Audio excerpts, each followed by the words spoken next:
Hey YouTubers, happy holiday festival. It's the American Samurai coming to you once again almost live from small town USA. This time in glorious black and white. Why are we in black and white, you ask? Not just because I'm doing random filters. Though up to now, I was.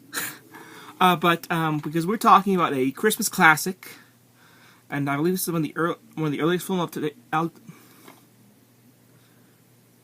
Hello. That was hello. Earliest film adaptations of this classic written by Charles Dickens, A Christmas Carol. Though this version I have a Scrooge, but I think it actually was released under both titles, A Christmas Carol and Scrooge. This was a very enjoyable black and white feature, and like it says, one of the earliest adaptations. Interesting fact is, the only ghost that you actually see in this is my favorite, A Christmas Present. Why is that my favorite, you ask? For obvious reasons, but the main one being, I'm actually, when I was in a Reader's Theater version of that, and I actually played the Ghost Christmas Present. Look up, and know me better, man! It's easier when I have the script, but anyways, I like the way it ends and begins, too, because it actually uses actual pages from the book itself for the beginning and the movie, which I thought was kind of unique. The only, like I said, the only ghost you see is Christmas Present. You just see shadows for past and future. It's not bad. There are a few scenes that left me kind of scratching my head, like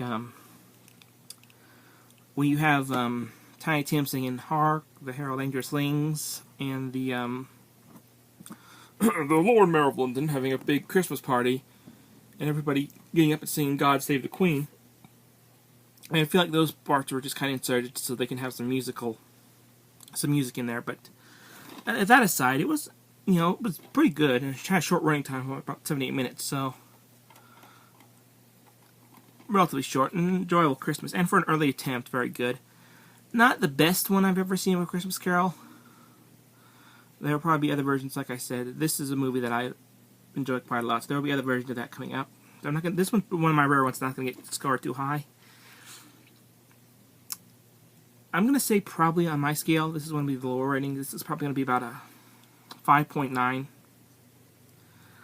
It was really good for what it was, and I appreciate it for that, for being an early attempt. But I feel there were a lot of things in there that just didn't do well. And some things they did, because you actually, another ghost you don't really get to see at all is Marley.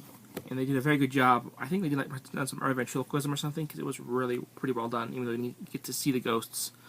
Like I said, Present's the only ghost you get to see in this one. The other ones, you just see like a shadow, or in some cases of Scrooge just talking to Marley. And it's symbolized that only he can see Marley, I think, is what that's supposed to represent. But overall, it was pretty good. Like I said, there'll be other temptations showing up here and there. So keep an eye out for it. So like I said, 5.9 out of 10 for Scrooge. One of the earliest, and actually in my collection, the earliest adaptation of A Christmas Carol I have.